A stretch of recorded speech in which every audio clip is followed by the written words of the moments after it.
Halo, halo, apa kabar? Assalamualaikum warahmatullahi wabarakatuh. Senang sekali saya Haris bin Arif bisa kembali menjumpai Anda semua. Otorita IKN baru saja menambah eh, calon pegawai negeri sipil baru. Ada 574 orang yang lulus seleksi dan sejak tanggal 3 Juli lalu sudah secara resmi menempati rumah susun di kawasan inti di IKN. Mereka ini juga akan mulai bekerja atau berkantor di beberapa bangunan perkantoran yang tersedia, antara lain kantor otorita dan juga ini di kantor Kemenko 3. Disebutnya begitu ya.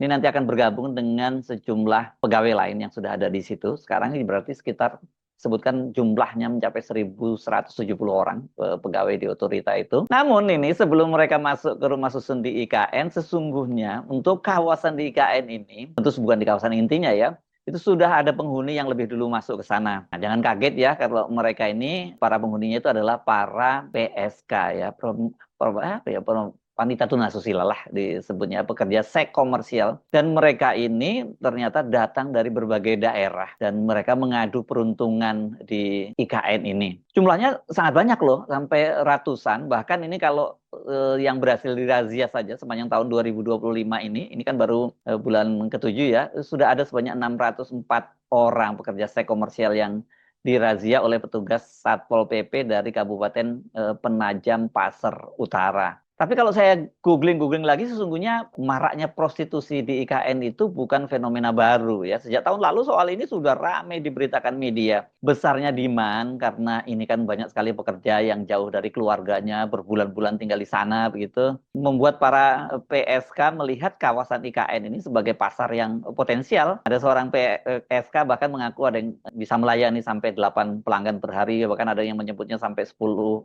pelanggan per hari. Modus pemasarannya, nah, kita menyebutnya seperti itu ya, macam-macam. Ada yang open BO menggunakan media sosial, sekarang sudah sangat marak. Namun ada pula yang masih menggunakan modus tradisional yang sering disebut sebagai kopi atau warung kopi pangku. Fenomena ini tentu saja membuat resah masyarakat di Pasar Penajam Utara, terutama mereka yang tinggal di sekitar kawasan IKN. Kemudian Majelis Ulama itu juga sudah menyatakan, Majelis Ulama Pasar Penajam Utara ya, ketuanya itu Pak Abu Hasan Mubarok itu dia menyatakan mendukung langkah-langkah penertiban tersebut, namun dia menyarankan agar ada langkah apa dicarikan jalan solusinya lah untuk para PSK ini. Sebenarnya ini problem klasik ya sejak dulu ya antara PSK itu dan kemudian keterampilan.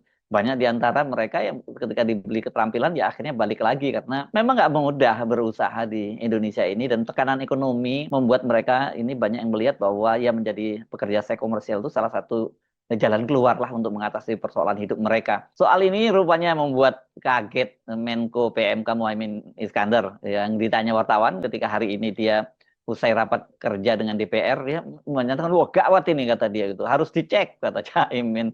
Seperti biasa, ini bukan soal dicek, nggak perlu dicek, memang faktanya sudah seperti itu, Cak. Nah, soal ini saya kira, oke lah, ini salah satu dampak yang cukup serius dari pembangunan yang tidak terencana. Ini karena kawasan ini kan, IKN ini sampai sekarang kan statusnya tidak jelas, begitu ya. Jadi ya semacam kayak daerah tidak bertuan, dan kemudian banyak sekali pekerja di situ, maka datanglah para PSK ini. Tapi sebenarnya yang jauh lebih serius itu adalah bagaimana masa depan IKN itu, dan bagaimana perawatannya, dan kemudian pemanfaatannya. Karena ternyata ini dengan jumlah karyawan yang cukup besar, sampai 1.000 orang lebih, dan kemudian juga kawasan yang harus dirawat itu anggarannya cukup besar. Ini diperkirakan ini membutuhkan setiap tahunnya sampai 300 miliar. Jadi untuk apa kalau kemudian pemerintah mengeluarkan dana 300 miliar, sementara sebenarnya masa depan dari IKN ini sendiri sampai sekarang kan tidak jelas ini.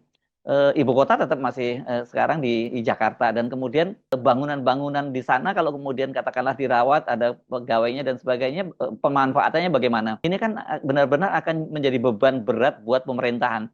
Sementara pemerintahan sendiri sekarang kan APBN-nya mengalami defisit, seperti dikatakan oleh Ibu Sri Mulyani mencapai 662 triliun defisitnya. Dan kemudian kalau kemudian ini dibutuhkan dana 300 miliar untuk perawatan saja di IKN, terus uang sebesar itu untuk apa output yang akan diperoleh dengan pemerintah mengeluarkan itu?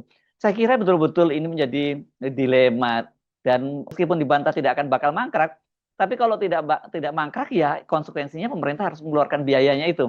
Nah, Anda mesti bertanya-tanya untuk apa aja itu anggaran 300 miliar itu. Sekarang ini yang namanya disebut pembangunan ibu kota itu adalah kawasan inti atau yang disebut tahapan satu yang semuanya itu menggunakan anggaran dari APBN. Ini periode pembangunannya tahun 2002 sampai 2024 dan menurut Basuki, Kepala Otorita IKN itu sudah rampung 100%. Memang ini kan kerjanya Pak Basuki pada waktu dia jadi Menteri PUPR kemarin ya, dia menggunakan APBN itu 20% dari rencana anggaran semula IKN yang 460 triliun lebih dan sisanya 80% itu diharapkan dari investor.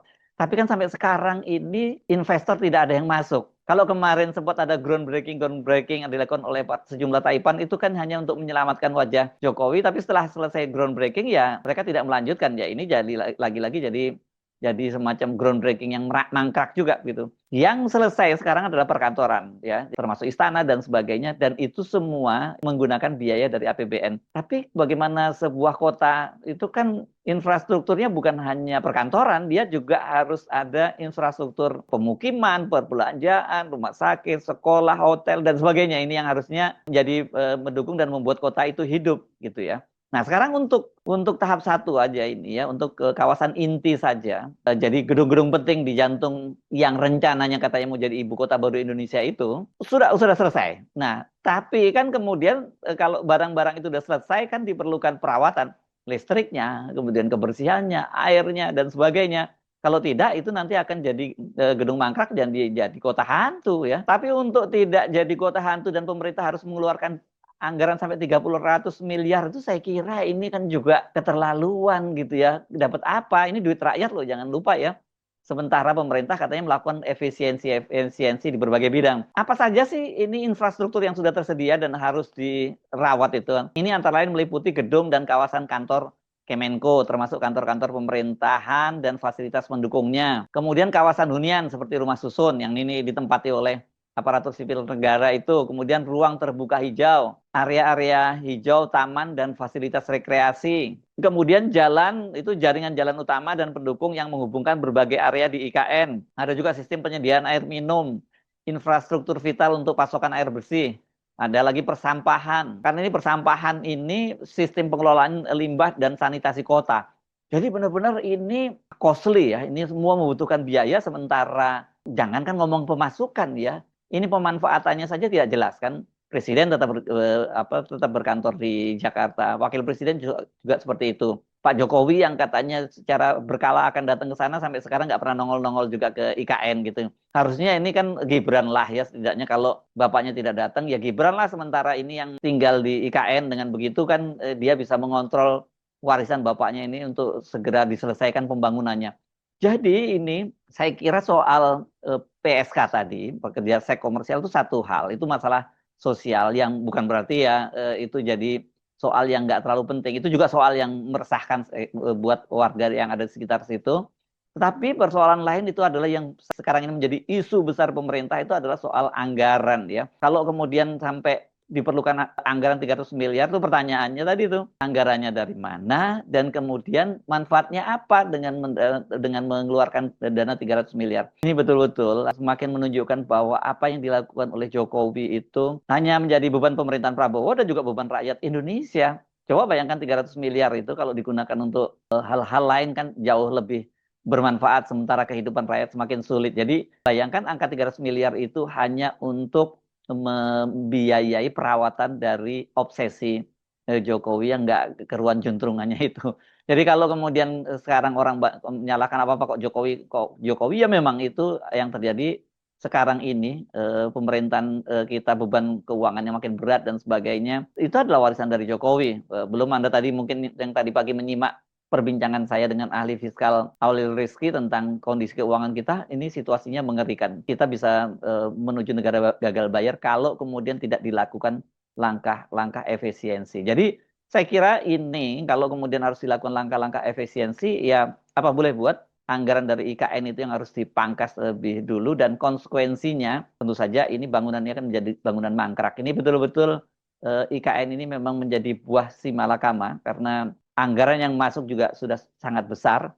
Kalau dilanjutkan pemerintah nggak punya duit, tapi kalau dibiarkan itu akan mangkrak dan itu akan menjadi kota hantu. Dan kalau sementara ini kemudian jadi lokalisasi, ya terlalu mahal ya biaya untuk membangun lokalisasi yang sampai menyedot anggaran ratusan triliun dari APBN itu. Saya Harus Arif, sampai jumpa lagi. Wassalamualaikum warahmatullahi wabarakatuh.